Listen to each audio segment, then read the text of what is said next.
support someone certainly is a decent way of playing things out with the good old Nocturne. So a lot of dive, and then Teddy's sitting back trying to shoot rockets at everyone. My biggest issue with the Freakus comp is the Renekton, because in the early parts of the game, you might be able to set up a gank, but you're into set in the mid lane. He's very tanky. Oh, actually going to be played by Faker again. Thought maybe they'd swap it up here with the Viego, but they don't.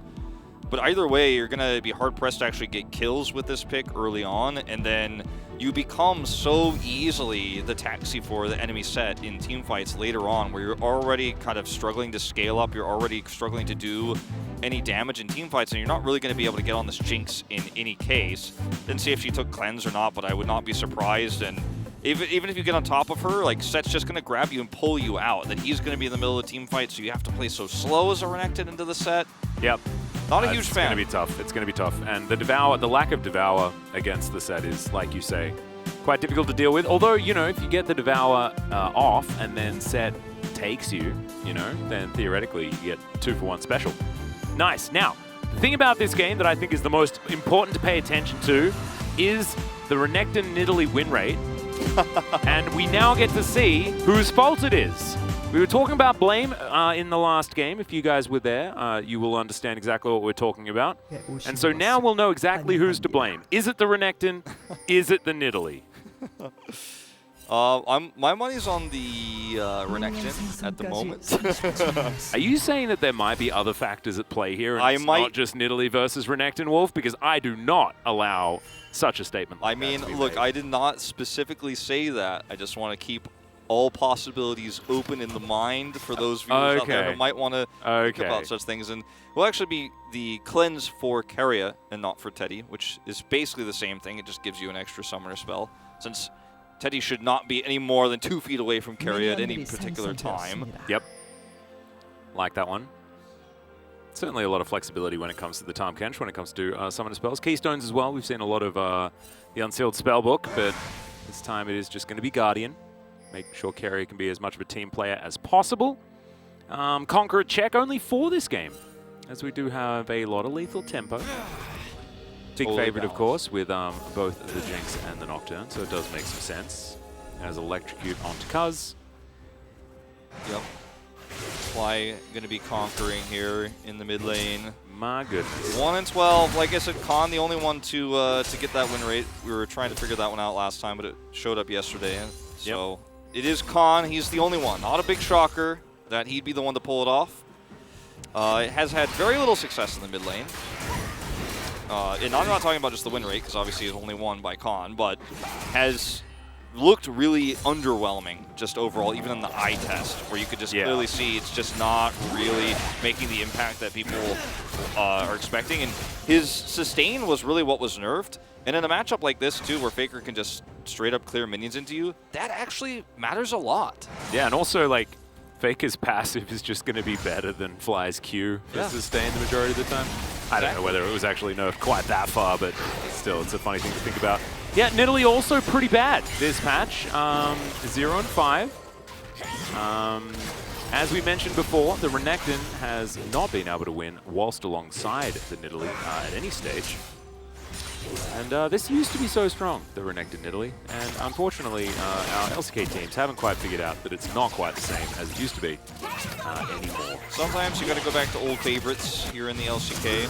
Kind of a region that embraces tradition quite a bit. I think that's fine though when it's like the Lissandra into the LeBlanc. Like, that's cool, right? You understand it.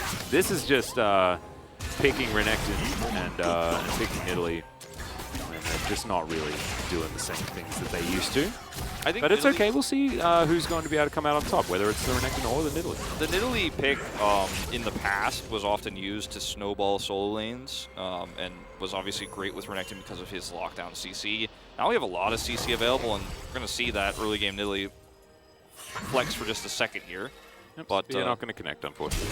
Yeah, I think Nidalee now is much more of a poke champion. It isn't as much about the early game as it is for clear speed and then just trying to get advantage later on. Because it's just not going to give up this idea. Yep, he's at the driving range right now. Yeah, just not going to play a Mario Golf. That one. Yep. Wonder if he picked up the new one. Perhaps he did. As okay, are we going to go for the dive, gentlemen? Looks like maybe no. As Keen's just wondering about why he's 1v2ing right now. As Gravitum comes on through, Leo just getting a bit of poke down to carry it, as we can see. This Infernum Gravitum working out quite nicely, as Fly is going to find Faker. Dread, without the Moonfall just yet, not going to be able to even get his flash after he teleports in. And Faker will just comfortably clear up this wave. Faker is going to be fine all the time in this lane. I mean, if he was on set, I think you could argue he'd be even more okay, but on the Nocturne, he's just so great at dealing with his pressure. His fears are good, his spell shield timings are good, so just, you know, you struggle to really see the reasoning behind the Renekton. It feels like it was just picked because it was S tier and coach said so, and so we're going to lock it in, you know, like. Yeah, maybe. It's like we only get this opportunity every once in a while here in the LCK, and when we take it, we always lose, but we always take that chance. The unwritten rule, must pick Crocodile at all possible times. It's sad because it has found success in other regions, like Chronicler was saying yesterday, but it's really just not finding success here in this meta in the LCK at all. Yeah, especially not when paired with a Kitty Cat. But it's Fly. I mean, Fly is still just going to have that CC like we mentioned. I think that this game is going to largely revolve around Leo and Keen having good performances. So far, Keen laning quite nicely. And there's an advantage for Leo on the bottom side as well. This Aphelios Thresh has been so strong, especially into the dive style of compositions that we've seen be so prevalent so far on this patch. So we're going to see a Drake group up. There's a ping coming down and say, okay, they're grouping up for that.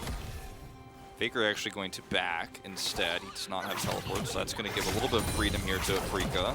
Yep. This Thresh is taking a long way back. He came mid for just a moment. I'm quite upset, Wolf. No Cloud Souls in Alva. The first 2 games so far. Nope. Not really what I signed up for. I am a big fan. But if we get more of the ocean, then it's definitely, you know, thematic for what's happening outside. That is very true, and I do like that. Cuz is going to face check, take a lot of damage here, trying to pounce his way out as Fly pops the Dominus, but Faker's going to turn up, gets a nice little fear as the spear picks the gap between Dread and Fly. Back in Australia, we call that 6 points for Cuz. It's going to be totally fine to heal up and go clear this ward. Meanwhile, Fly breaks the fear tether, so he'll be okay. This looks like a bait. This is actually just so much aggression on the Faker. He's going in. Yeah, stun is going to connect there as Death just turns it around. Faker's just going to solo kill Fly. Slight miscalculation, one could say. Yeah. I'm not entirely sure. Maybe Faker is just the god that we know he is. I mean, that was just an incredible play from Faker to realize the timing there, and also he knows he's got a guaranteed kill set up. There's no Dominus for Fly. He knows it. Yeah. So it doesn't matter if Red is nearby because he can spell shield. He's going to be just okay. Vulcano was trying to find the showstopper, but unable to do so.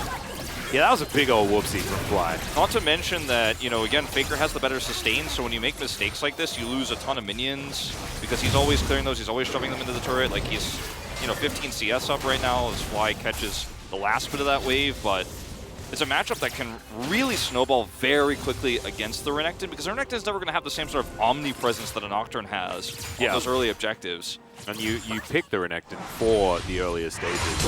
So you watch Faker sees the Diana, and he's like, no, I don't care. 잡았고 Ults it, spell shields it. 살짝만 볼게. He has no ult.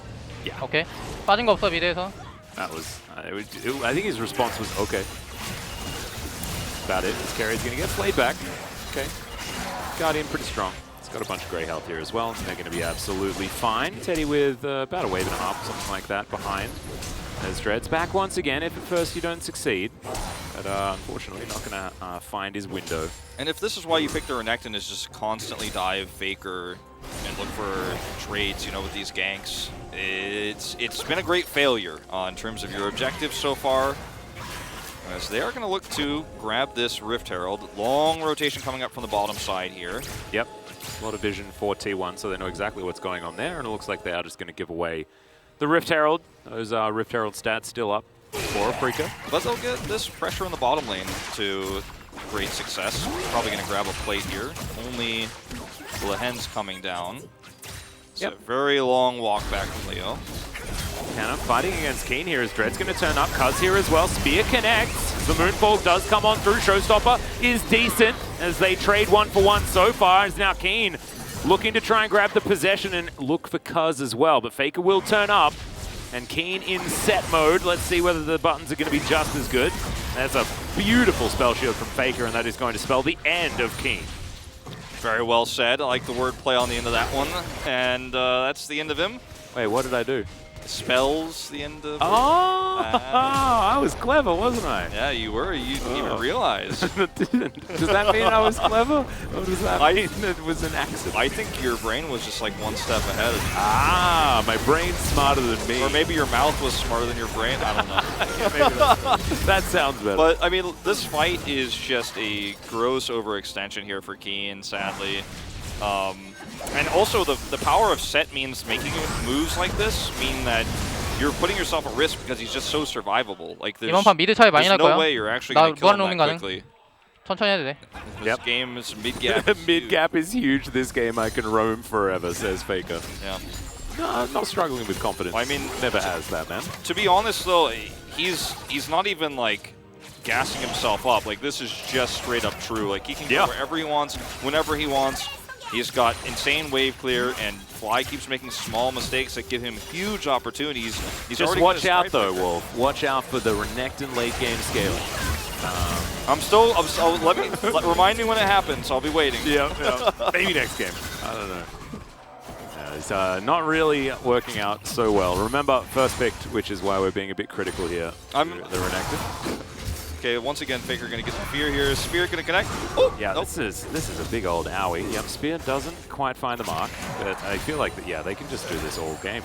As Leo doesn't want to take that land. I mean, they have a Jinx, so yes, Aphelios scales pretty well too, but when you consider every other part of T1, you're okay with the fact that, in fact, you kind of encourage the fact that we're 11 minutes in before this first Drake is taken. You're very happy to just play this game out very, very slowly and calmly.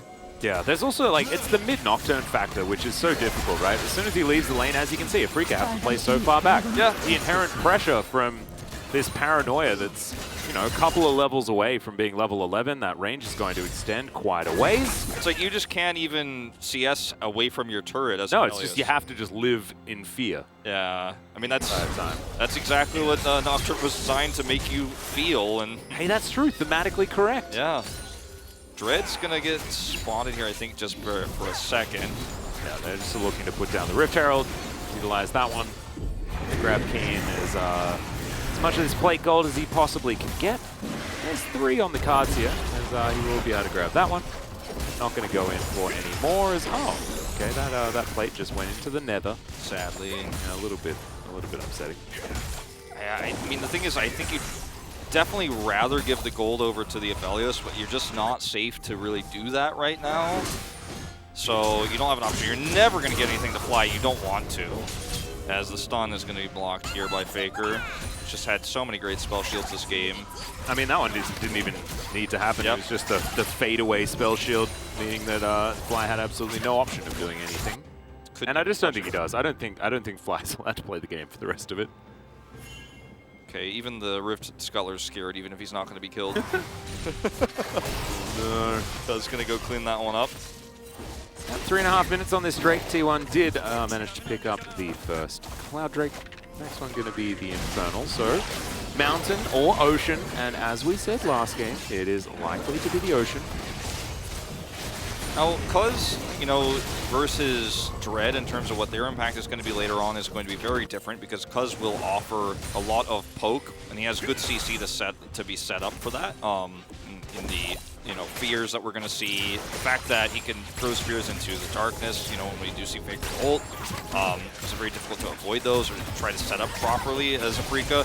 But what Diana brings to the table is a lot of CC that will have to be utilized by Leo. He's really the only one who can get a ton of damage done in those moments. So it's a little bit awkward here. If they had a better Wombo setup or more CC to link with this, where you felt like amazing Moonfalls could lead to just chain CC, I think you'd feel a lot better about this composition going into the later parts of the game, because Diana can be so strong in the later parts when she does get her items online and does set up those combos, but they don't really have a whole lot that goes with it. Especially with this Renekton, that's just like, yeah, he could dominate on top of the Moonfall, but everyone's just going to ignore it. Like, nobody's really going to care about that too much. Especially this game. I mean, I think that you can pair it with the box and the Flay and things like that. Thresh can certainly help out there, but No, I think you're right. I think it's going to be a rough time. Unless Keen possesses Canna and becomes set, and then you get the set Diana combo. There you go. There we go. I mean, you can't showstopper, so that's a bit of a problem. Maybe they needed Silas instead. They needed Silas and Viego, so together they have a kid as good as Sets. Right? Yeah, we will build a vehicle here so we can also play set. That's kind of been a big theme. This week it's fallen off a little bit more. Yep. Hasn't been as dominant as it was last week. Because Carry will get hooked. Decent hook there. And not Carry. Leo doesn't quite, he didn't quite have enough gravity bullets left as, yeah, they're just looking to try and turn this. Teddy sidesteps the play really nicely. Oh my god, Super Mega Death Rocket! Is it going to come through? There it is. Lehens blocks it. That's a great devour. As now Fake is in trouble. He's going to flash and stride break away. As Leo does survive down here on the bottom side as all of this dust settles. Only had to use his heal as well. Okay, in we go. Fly trying to get aggressive once again, but Cuz is here. And Paranoia is up, guys. You know what that means. That means Cuz just, yeah, kills the Renekton.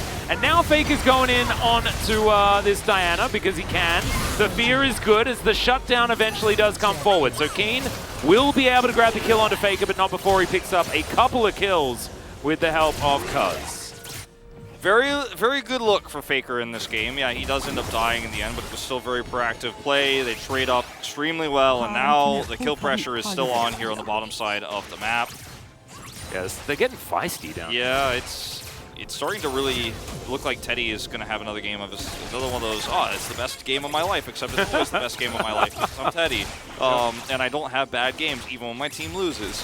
Yep, we're trying to forget certain moments where Teddy may have had bad games in the past. I've never seen that. That never happened. Yep. He is the best AD carry, and so is Gumuse. They both are. Yeah, yeah, that's exactly right. That's exactly right. Just going to ignore. Reality, who cares about that? So we're going to watch this moment once more. So Faker actually pops the Paranoia, but it doesn't matter because Cuz gets the kill, and then he's like, oh, I see someone else is here. Yeah, Cuz here is we like, go. whoa. Cuz like, whoa, dude, like, hold on, let's slow down for a second. And he does end up getting the kill here. Still 500 gold over to Keen, so that's good news for them, as a Freaker will be able to grab this Infernal Soul, and as I said, it is obviously Ocean Soul yet again here today. Yes. So, you know, thematic. Very rainy outside. Just kind of sprinkling a little bit today, not too hard of a rain. Like, I still went outside and got my coffee. I just kind of did a little... Yeah, actually, I forgot to bring an umbrella, and I'm not feeling too awful about it. Thankfully, I can get to the subway without having to go outside. So my way home is going to be allowed. It'll work. Yeah, I think it's going to be done raining by then, too. Probably start up tomorrow afternoon. That's what I heard last time I checked the forecast. All right, nice, nice. You'll be all right when you get all of the train, too. I really like it when we get onto Ocean Rift and then start talking about the weather. I just feel like everything's in order. Yeah. You know? It's perfect. As Carrie is just wandering around here, Leo's just clearing out mini waves, and that's why we're talking about the weather, because there's not too much else. The forecast for Africa in the late game is not, it's looking like about a 70% chance of bad times ahead. But what's the humidity while these bad times are happening? You know, I mean, quite high with the Ocean Soul. That's what it looks like anyways. I don't think Riot's ever confirmed. Do you know what the average temperature of Summoner's Rift is? Yeah, no, I don't know. I'm going to say that it's a... Looks like a temperate climate. Yeah, it does. But, I mean, we have champions like Nivea that stay alive within it, so it can't be too hot, you know? I always wondered how the river flows through the mid lane. Like, is it the same? It's really two rivers, isn't it? It's not really one river. Doesn't it get, see the little mouths? It's like a duct system. Oh, there's a duct under there? I think there must be. I don't know how it manages to force the water up again, unless the water actually flows from base to base, nexus to nexus, and goes underground and is pushed up and then goes down each river independently, and each river flows upwards and downwards, depending whether it's the top or the bottom side. I don't know if that's how that works, but, you know, we can go with it. You know, your explanation sounds good at least. I mean, it was a lot of words. Don't know whether it actually makes any sense at all. As, okay, Shirley, she's going to be able to take down this outer turret very comfortably. TWon, all of the vision in the world. This is what the Fed Nocturne is going to give you. It's just such a comfortable macro game for T1. An extra charge here, too. That didn't even have to happen. Yeah. Actually just... Not able to get the stab. A little bit unfortunate. That's... We didn't see the double charge like we did yesterday, where she just decided to go backwards, but she's feeling a lot better today, actually. Yep. Shelly actually having a pretty good time in a few of our games. Just getting a bunch of work done. We used to say that Shelly's just objectively better, but sometimes Shelly can surprise us. Well, this next fight for Afrika is going to be a pretty defining one, I'd say. You know, I actually don't think Afrika should go for any more fights, and they should just try and force T1 to answer Keen in side lanes. Because it's Keen versus T1 at this point in time. the problem Leo as well, I guess, to a lesser extent, but Keen is a pretty big boy. The problem is with Nocturne, you can answer the side lane from quite a ways away. And so you're always worried that Faker is going to catch you. With anybody else, like he won't be able to do it on his own necessarily, but if anyone else is there, then you die and you lose that pressure. You give a lot more extra gold over to a Faker who's already extremely fed. So that's a big problem. Like that's one reason why it's hard to do that, but I think he could still try to pull it off. It's just going to require a lot of coordination from Afrika, a lot of tracking of where Faker is, and a lot of vision control, which they do have a decent amount of on their side of the map, at least. It's not like they're extremely far behind. It's just that the composition difference for the late game is where you're really going to start to feel T1 pull ahead. Yeah. Gotta be careful of positioning here. Yeah, Hook's going to connect onto Carrier. That's why he took the cleanse, though, and he's able to use it to get himself out. Won't have that for the ensuing Ocean Drake fight, though. It's going to be coming in 40 seconds time, as T1 aren't even going to wait for that, as Faker just goes in. The Spell Shield means that there's no real response here, as Leo... It's a fair bit of damage with the Moonlight Vigil, but not really enough. Yeah, not enough, and not any game-changing damage to re-engage or anything like that. T1 are just going to weather the storm here, and in a few seconds this Drake comes up. They've got total control over this area. And like I said before, Faker just kind of deals with Kana, or rather, deals with Keen in the sideline, who's playing the Viego this time around. Yep. And what can you do as Afrika right now? You don't have a lot of options. Well, Kana's actually going to pick up this wave on the top side that Fly was pushing in, so it might be Afrika's chance to get some control of this Drake area. You can see the teleport employed from Fly to make sure that they have 5. Matched by Kana. Keen's in a pretty good spot. He's actually probably going to go back, grab an item, and then teleport back into this potential fight, but it might actually cost them a bit of time. And yeah, it looks like this Drake is just going to be taken by T1. Only the second, not the end of the world or anything like that, as now T1 rotate around, look to protect Faker here in this mid lane. They'll be able to do so very comfortably. Fly, possibly out of position. As, man, there was an option for Kana to go in and get the Showstopper snatch onto the Croc, but not going to be able to do so. The Ocean Soul here, and just Ocean Drakes in general, are pretty huge for T1 because they have this Set, who is always going to be taking a ton of damage and has his passive to heal up very quickly. So yeah, and also with the fact that they're the team that has the sustain as well, right? Like they have Cuz, Primal Surge, not exactly something we always talk about, but with Ocean Soul, you know, Nidalee becomes basically a healer. It's not as important for Afrika to have it themselves, but denying it is pretty huge for them if they could. There's one chance, Keen, go for it. Faker caught shopping just a little bit here. We'll see whether he actually is capable of diving, and the answer is going to be no. Disengage potential of the Fear is going to be fine, but you can see the power of Keen. Guy's pretty strong. Yeah, and this, is another example of, yes, Faker was not actually initiating the fight. He was looking elsewhere, but you could see that it's not Faker alone who can deal with the split pushing. He will need someone else to be with him. So when this happens, he gets a whole turret because no one's going to be able to deal with him one-on-one when Faker has to, reset. Yeah, no chance. A lot of extra gold, a lot of extra control, like you said. I mean, it's a good call here from Afrika to try to use this Viego. That's what he's great at, even in losing games. I think that T1 should have the wherewithal in order to just ignore what he's trying to do and take more elsewhere on the map, because when you're playing 4-1, the 4 needs to be able to play defensively, and I just don't think that 4 is going to be enough to defensively take care of T1, as Kana's going to be able to take down that turret Fly, not going to be able to deter him there. It's just such a risky defense where, T1 can have Faker basically at 2 places at once due to his ultimate, so if you're trying to, push forward as Leo, like right where he is right now, where you don't know where Faker is, he could actually die. That's why Lehens is here. Exactly, yeah. Lehens is there with a lantern, but in moments like this, you just have to be so careful about how you defend, and it's going to cost you, a turret in the top lane. It's going to cost you a lot of control over the map. It's going to cost you a lot of warding. And, I mean, Afrika are doing what they can with the side lane as best as they can, and Leo is doing as much soaking up of this farm as he can to finally really become a powerhouse when we get to the even later game here, but... He does have his Runins now, so... Yeah. The Aphelios is starting to, you know, as far as the years count, I guess he's not quite 200 yet, but I'm saying we're getting to like 110 years. Yeah, something like at that. this point. Maybe 115. Yeah. Just kind of presses the haymaker button for the fun of it. Yeah, I see the hole you're talking about. Looks like the river just does flow through there. Yeah, right. I didn't notice that before. Played a lot And of the games. river, yeah, it goes down and then it goes up. Okay, Lahen's So again. the water must come from somewhere. Lahen's in the perfect spot, like you mentioned earlier, and Faker looked like he might have been considering pouncing on this, and I think that's kind of what Afrika wants, is to get some resources baited out. This is twofold, would be great for Leo. He gets the, you know, extra CS here, and if Faker commits in, maybe they can pick him, but Faker's, you know, he's obviously smarter than that. Yep. But, I mean, He's do what also, you can. he's bottom lane right now. I think Cuz might actually just pick up this wave top lane to try and get that extra pressure. But now is Afrika's opportunity. This is where they can potentially fight while TWon are sorting their side lanes.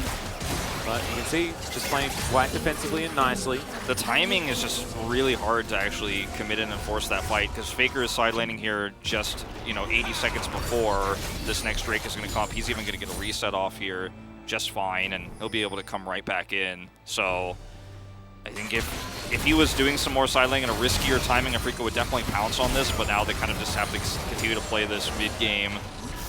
Push the mid-wave, reset. You're going to see Keen do the same thing. He actually has the highest damage in the game, and that should change for Afrika. Leo should surpass him in some of these upcoming team fights. If he's not able to do so, then Afrika might have just lost the game. Yeah. Or Keen is hard carried and turned into Teddy at the beginning of a fight and then killed everyone himself. Because he does have the ability to theoretically do that. But it's going to take some heroics. I still feel like we're putting TWon into a more winning position right now. Good poke coming through from Cuz. 27 seconds on this Ocean Drake. Soul point for T1. Faker in a great Wanting spot. to deny. Kana in a great spot here. Oh, Dread down to 50% health. I don't know if Kana moving out of the way. He's just keeping his eyes on Keen, as you can see. Yeah, I really think he needs to be careful about engaging into a set who will live forever, and T1 has so much collapse power with this Nocturne. Like, Kana can be here all day long if he wants. There's so much vision from T1 as well. Yeah. As you can see Fly, he's able to clear out some of these wards, but that trap also needing to be taken down as Teddy zapping in there.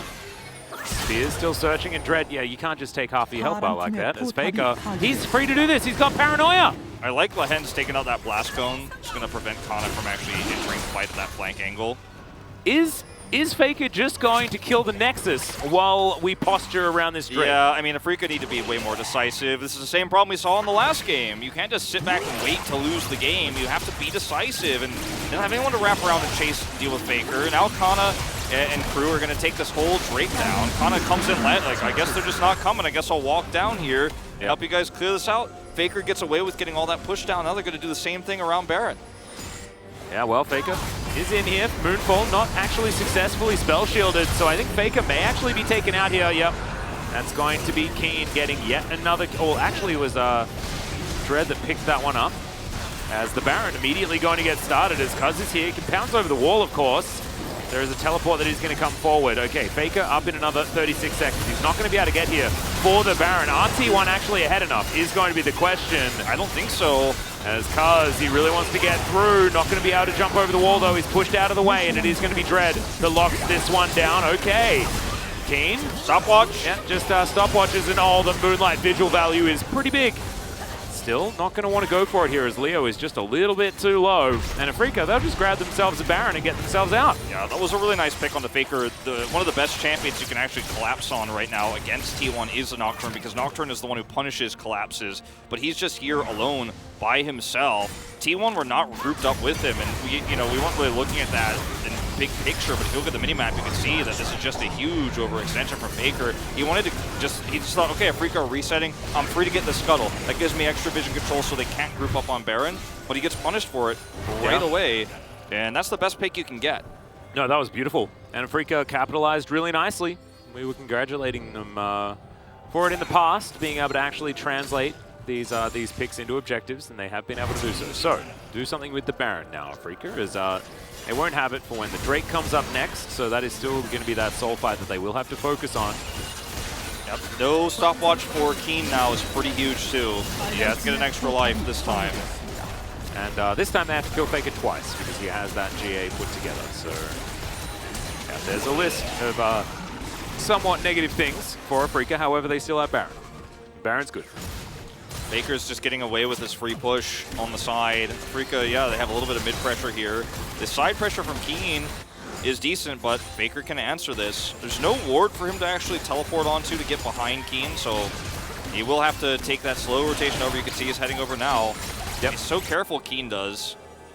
Canna also has to be very careful, as you can see. Freaka able to just head through the river pretty comfortably. But Canna playing it defensively. Carrier moves on over. Cuz going to turn up as well. Teddy a little bit later, but has that control ward. Baker's staying over here, just waiting for the wave. Good gun for Leo as well as, yep, able to push them back. It's Calibrum. Okay, here goes Keen. Canna gets taken down to half health. Great play, as there's the paranoia. Just going to be used from Faker. He's not actually going to come in towards the back line, as he picks up level 16 after throwing out the ult. So that's a little bit unfortunate as far as timing, but here are the double siege minions trying to break open the base of T1. Faker spent so much time on the other side of the map. Now he's finally here. It's a little bit too late, and this is massive value for Freaka. They just grouped up as 5, and they're saying, T1, you can't fight this. Yeah, no paranoia now. Didn't actually get enough value for that one, as now Faker's trying to make Keen a little bit scared, but I don't think he is. Going to take a lantern to get himself out to safety, and this inhibitor is just going to get taken. Okay, there's the face breaker onto Fly, but Fly's able to slice his way out. Should be all right. Spear avoided by a Freaka, and now T1 looking to try and get themselves some sort of action, but Faker's still halfway on the paranoia as Teddy and Carrier make a trip towards the mid lane. Yep, just going to clean up this ward and then get a little bit more control over the zone on the map. Should be a red buff here for Teddy. And, you know, the situation for T1 was actually made more dire by their poor macro in this situation, because Faker was hiding in a brush hoping that, and you know, hide on bush, all that, ha ha ha. But like, he was hiding in a brush hoping that when the wave came through that we were going to see Fly rotate over and then he was going to be able to threaten an inhibitor. But the pushing power was faster than T1 realized, so they end up losing an inhibitor. Faker has to defensively use his ultimate to protect his team because he can't get there. He basically made no choice. He wasn't able to pressure Fly or do anything to that inhibitor, and yet didn't save their own. So T1 getting a little bit caught with their pants down in terms of the map read here. Yeah, and that's costing them an objective they shouldn't be losing with the lead they have comp-wise at this stage of the game. I just feel like, you know, T1 were playing out the competition very, very effectively before. So we'll just have to see them go back to that, see whether they can make that one work. Teddy playing with fire just a little bit here. Wanting to try and get a bit of poke down. Faker going to go back, has Paranoia back up and available yet again. They don't have the vision that they had last time though. There's a Freaker around this dragon. Look to be pretty comfortable when it comes to locking this one down. Looks like T1 don't want to give it up without a fight. And stopwatch they're going to have to. Stopwatch is still up here for Dread, so I don't think you can ever really try to force your way through this vision, because he's going to get a great moonfall off if you try to walk through that choke point every single time, and he'll be able to do so without being punished. Teddy's over here on the side lane, but Freaka, man, they are clawing their way back into, I don't want to say even game, because they still have the Renekton problem that is not going to be solved. But I think like what makes up for it is the Nidalee problem on the other side, right? Dread, we can already see, is getting so much work done on this Diana, and we know that Diana, as the game goes on, just gets more and more valuable. Has the Void Staff, Dash Cannon's done as well, Oblivion Orb there, just casually. 3 stacks on the ring. Diana is not really that much of a liability, whereas Nidalee is so reliant on spears connecting that your ability to consistently have a high impact in a team fight is not the same as a Diana's, especially when she has that stopwatch. She'll eventually have a Zhonya's. I think there is one thing that puts Cuz a little bit further than a lot of Nidalees, and that is the fact that he's alongside a Jinx, right? So you get Primal Surge for the attack speed onto the Jinx, and that allows Nidalee to work a little bit more like a enchanter rather than just your burst magic damage assassin. Yeah.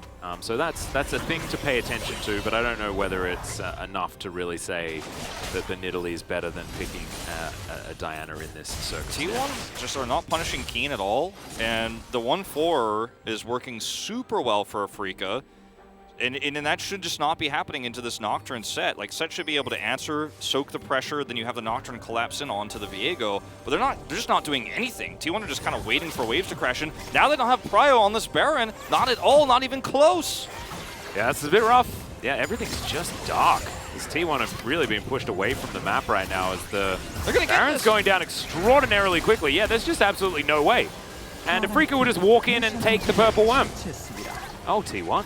Oh, dearie me. Someone has to deal with Keen, or this pressure becomes too much. And if you just simply sit in mid grouped as 4 or 5 with nobody putting the pressure on, Faker doesn't have anyone to Paranoia to threaten or kill. And then if he goes for a Paranoia into a 5v5 team fight in the situation where they don't have vision on Baron, then he just gets blown up instantly with GA or no. Because it's a Diana on the other side, right? Or an Exon on the other side. You can't just go in alone. The team has to be with you. And Teddy's scaled up enough to where you need to be willing to actually take those trades and take those fights and poke a little bit. You have Devour. You have escape tools if things get a little bit dire. But if you're not willing to make any choices whatsoever, bold or otherwise simple, honestly, in terms of trading for vision, like looking for some fights, some poke, then Afrika will just start to eat up the map. Now they're putting Set in the side lane to deal with him where Faker can rotate through. Took a while. Yeah, it was just that T1 at the beginning were playing around their vision. They were actually doing their homework and putting their wards down where they need them at the right times. And now, it's 2 fights in a row where they haven't really been able to. And yes, Afrika have sort of turned a corner. Their composition has come a little bit more online. And Keen is very, very scary. But still, you have to be trying to threaten for this sort of stuff. Otherwise, Afrika are just going to walk away with this one. That being said, they actually are, which is good. Like, we need to look at this from Afrika's perspective. In last game, they just made no choices and lost. It's now, the opposite, yeah. They're making good choices and winning. And T1 are not making choices. It's like, it's opposite day here in game 2. Well, Teddy is still extraordinarily huge. So the Teddy critical mass win condition exists. Yep. Yeah. Like, what? The biggest difference here for T1 is that they actually have a comp that's really good in late game, whereas Afrika last game did not, and then they still didn't make choices, so it was just disheartening to watch. It was a lose-lose scenario, whereas for T1, you have a comp that should be able to do well here. You just have to do it. Teddy not only has a 700 gold bounty with 0-0-0 as a scoreline, but he also has almost Flame Horizon the clock at this point in time. They're certainly playing this one around their Jinx, which is good. However, if you're a Jinx that just watches your Nexus explode, you haven't necessarily done it. Like, if the 0-0-0 continues for too much longer, there may not be, you know, a time where all of that money and all of that good stuff can actually be utilized. So Faker's gonna go off on a bit of a solo queue mission down here in the bottom lane, but during that, like, this is another moment where Faker's by himself when he needs to actually be flanking faster, or they're gonna lose an inhibitor. Well, he's now in position as Leo. Oh dear, he's taking a lot of damage. Like Teddy gets another auto onto Leo, or a zap, then Leo potentially is in kill range for Faker, as Faker's going to come down here and make the Rift Scuttler pretty scared. That's cool. 17 seconds on the Drake. We just saw the same kind of scenario happen where Faker was off doing something else, you know, trying to control the macro in the side lanes, and the group up was too much for him. He will get away, and they do this time get the Scuttle. Remember last time he died trying to do this, but it's an awkward fight now for T1. Like, Sent is a million miles away dealing with that mid pressure. They teleport have vision to get themselves in here, so this is going to be the soul fight. Let's see whether Cuz is going to be able to get in there. No, he's just not. It's actually Aphelios that locks that one down. So once again, the Ocean Soul is denied, and Afrika, they come in, they make the call, and they just do the thing and leave. Yeah, T1 once again just are unwilling to commit to fights, and we've seen this actually even discussed by their coaching staff. Like, sometimes we're just not able to group up, the comms get a little bit messy in game, and nobody's making all the calls work together. Like, T1 are just rolling over at this point in time, though, yeah. They really are. Cuz he wants to do something. T1 now looking for an opportunity. Okay, so Super Mega Death Rocket used as poke and does basically nothing. Like, you're up a game in the series, too. It's not like you're watching that anime where you die in the game, you die in real life. Like, there's no reason to be this scared, you know? Like, this isn't hardcore Diablo 3. You know, your character's going to still be alive. Yeah, I mean, you're up a game in the series. You have a great scaling comp. You have Nocturne who can, you know, wrap around and look for plays. You can easily set up CC for Cuz to do big damage, too. Like, this is a great comp, and it's just lack of decision-making. And every time they stay, you know, putting Faker elsewhere because he's trying to put a little bit of pressure, he gets neither the damage done on the map that he's looking for, nor does he punish the 5-man that's killing an inhibitor. This is 2 inhibitors they've lost this way now. Yeah. And Afrika are now tied up in Drakes. Like, it's unbelievable that they have a gold lead and are tied up in Drakes with these two comps clashing against each other. Renekton is like this odd duck. It's like almost like Afrika are winning this game 4v5 because, yeah, the Renekton's helping them clear waves, so that's all he's really doing. He's not threatening anybody. He's not harassing anybody. He's just staying with his comp. And T1 are making very few decisive moves, if any at all. Yep. They're still scaling. Still scaling, just scaling. Eventually we'll hit a cap to that. Yeah, no. And you can't scale past when your Nexus explodes, as we were talking about before. So I really like how Afrika have been playing around the objectives thus far, or at least in the latter half of the game. And it really does, it seems like coaching staff were just like, guys, you have to do stuff in order to win games. Stop just not doing anything and losing. And that's what they're doing. And T1 have decided to take up the mantle of that.